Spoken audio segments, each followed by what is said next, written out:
I do that shit for fun.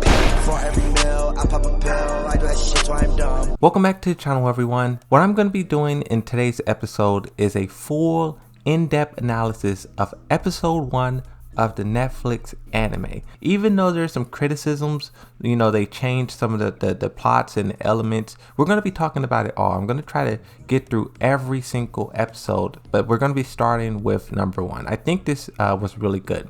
The first thing that I do want to say is this part. At the beginning of each episode, they have one character in the center here, and then they are highlighted by, I guess, their color or their aura, and they say, "Who eyes appear to you from the darkness?" And it's really cool to see which character will be looking from the darkness. Here in episode 1, you have, this is Kazuya. This is definitely Kazuya's voice. And it's Heihachi's eyes peering from the darkness. I really like how each episode does this. It's a small detail, but it adds so much to each episode. Whoever came up with that idea was brilliant. Now the show starts off with Jin being chased by 3 bullies.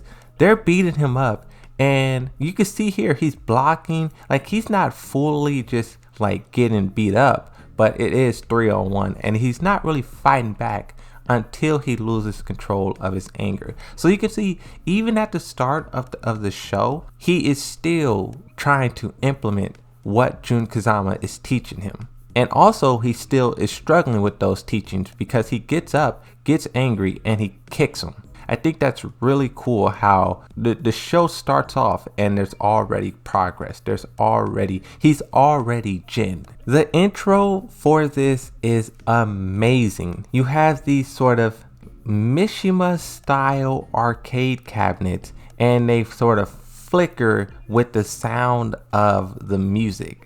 Amazing intro. You really feel it. There's no way you can't smile when you're seeing this. So you have the arcade cabinets sort of turned into like rocks. The imagery here turns into rocks, and then it flashes, and it's the Coliseum. Incredible. What I think the Tekken Bloodline series does really well, they did a really good job of building up on the Jun Kazama legacy, because this character really is kind of a mystery. We really don't know too much about her, and I think the show did a good job of like expanding on that without sort of stealing the thunder of Tekken 8, because I think Tekken 8 will be the game that really explains her absence. Always focus on the immediate moment, not your day before, not the outcome you want later.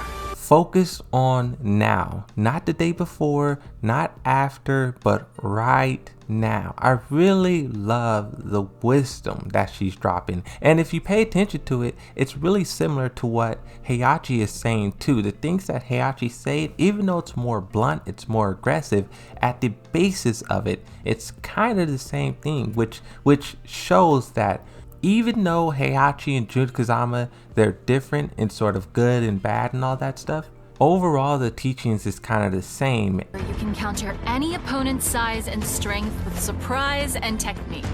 For instance, I really like this part here. She says you can counter any opponent's size and strength with surprise and technique. Going back and watching this, when she says this, I immediately think of the battle of Zhao Yu and Nina. Watching that battle, Heihachi says the same exact thing. Even though Zhao Yu is small, one of the smallest female characters in the game, she has tactics, she has a strategy, and that's like the same thing that Jun Kazama makes sure to pay attention to. And it kind of comes in handy because when she goes up against the tank, the unstoppable force that is Ogre, she uses these same things that she's teaching Jin, which shows the importance of it.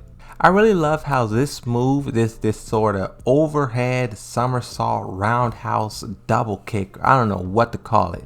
the Kazama Ryu Unsui technique. She said, "Did you see that coming?" Jin says no. This kind of is like foreshadowing how he uses it against Heihachi, and he catches Heihachi off guard with it the same way he was caught off guard with it. This hop kick, Jin spams this hop kick so much throughout the tournament, and I actually didn't realize that he was sort of learning this with Jun Kazama as well.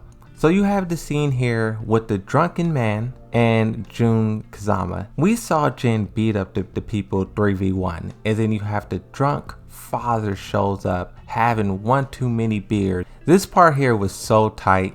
So the person runs up with the broken bottle and is going for Jin. Now, even if Jun Kazama didn't step in, I think Jin would have been able to deflect this and maybe do something. But the fact that he cocks his fist back and Jun Kazama, look at that. Look at just darts pass, pew, dart pass, and immediately stops him. This is just so cool because it really shows like how powerful she is. Look at Jin. Jin is still trying to throw a punch and she already ran past him and is hitting this person. What I loved about this too, the whole time she's teaching Jin patience, don't let your anger control you, take over you.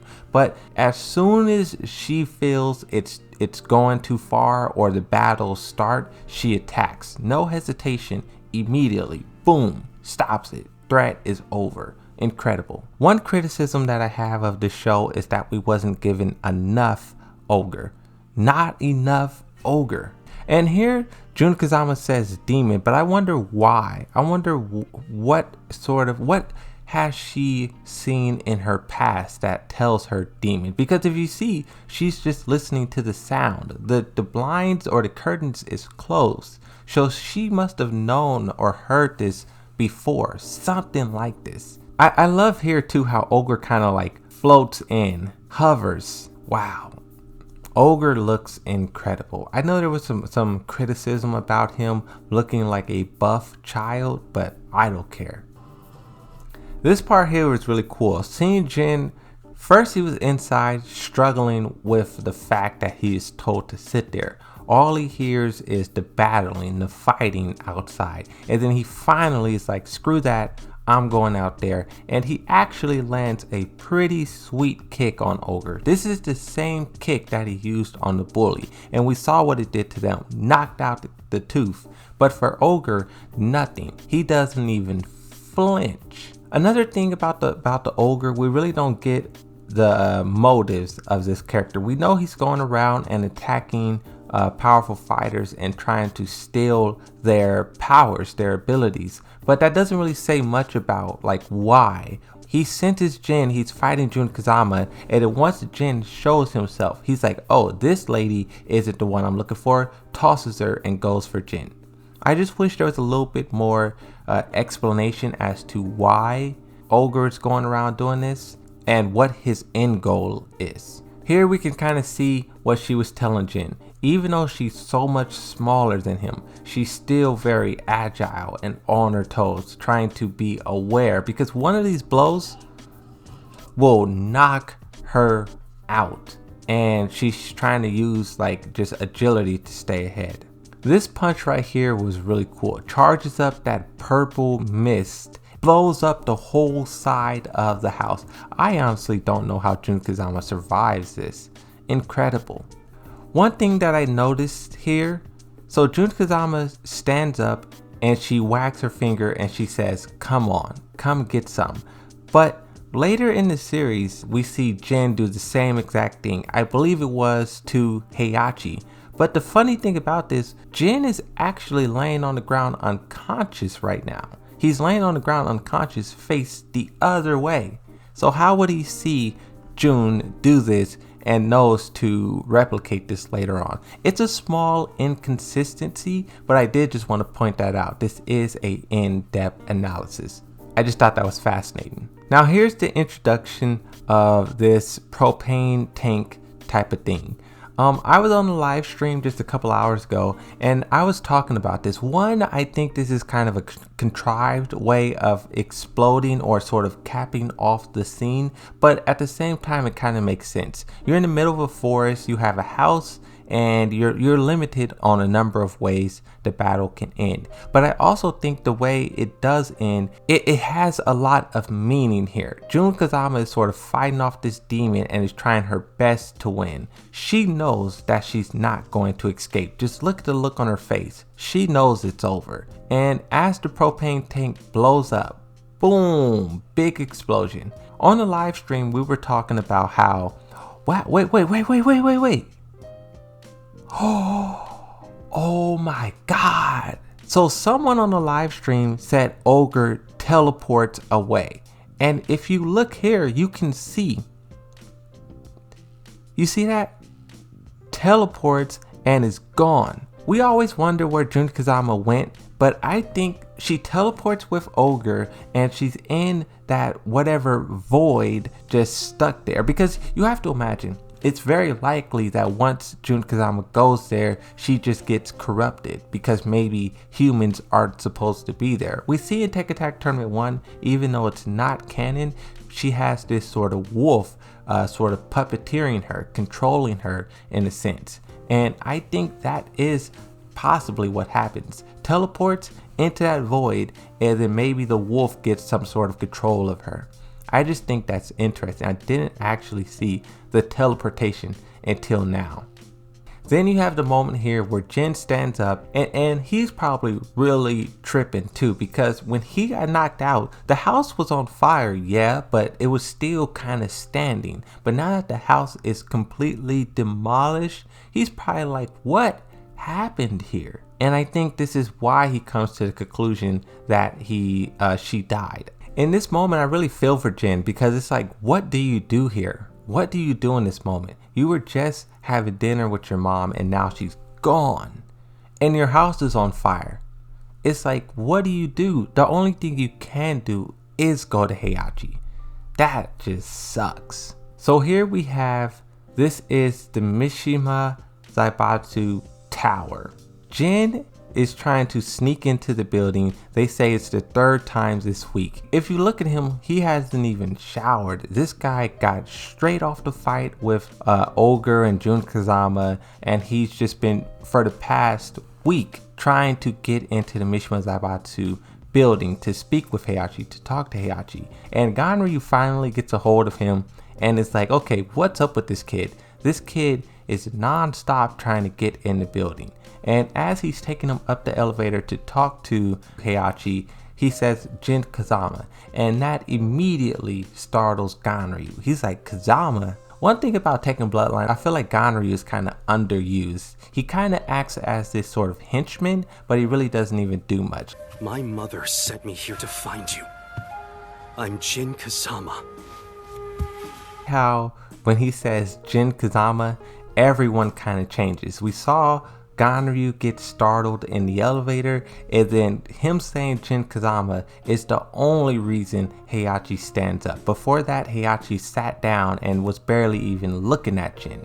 That's cool how much weight that name holds. So Heihachi is trying to fight Jun Kazama, basically to test him and see what he got, see his power level. And Jin is like, no, I'm not gonna attack you. He said, what did he say? I was taught never to fight unless attacked. There, you've been attacked. Now fight. This is just so funny. Jin is like, I was taught never to fight unless I was attacked. Heihachi runs up, punches him, bop bop, knocks him down and says, there, you've been attacked, now fight. I think this series does a really good job with the characterization of Heihachi. It really makes this character, 1, feels human, 2, feel real, but it really makes him feel like larger than life. This is so funny. So Jin runs up and throws a punch. Heihachi barely even moves and blocks it. The second hit, barely even moves. Boom. Slams him to the ground. That is just so crazy how like the power difference. I think they do a really good job of showing the growth of Jin, more so like the physical, the physicality, the power level. So here in this moment, I feel like Heihachi's kind of testing Jin's heart, seeing how much heart he got, because Heihachi is thinking like, okay, this obviously is my grandson, but am I going to train him? Am I going to teach him? Or is it not worth it? And that's kind of why he's taking these shots at Jin and he's telling him, get back up, because he's testing him. If he stays down or if he does something different, then he's not going to be, Mishima. Before that green monster killed my mother, she told me to find you. Heihachi completely ignores the fact that Jun Kazama is dead. What did you say? Who said green? You said green? You said Ogre? And I think that's so interesting how he doesn't even care about her. He's like, okay, she's dead, whatever. But Ogre? Okay, let's talk about that. That gets his attention. Fascinating, the mindset of Heihachi. In return, you will prove to me you're worthy of your ancestry, even if it kills you. So yeah, that's the end of episode 1. Everything was pretty much setting up the mystery of Jun Kazama, introducing Jin to Heihachi Mishima. The first episode is good, it's strong, but it also serves as the foundation. One more thing that I want to notice in episode 1, right here, battle scene supervisors, Team Yamasa Yu and Team Yamasa Nobi. I don't know if this is the actual Yamasa Nobi, but if that is, that's pretty cool. Pretty cool. But yeah, that's going to be it for episode 1. Episodes 2 through 6 is a lot more interesting in terms of cool ideas and cool characters and sort of in-depth analysis type of material. So definitely stay tuned for that. But that's going to be it for this one. I'll see you next time, and bye-bye.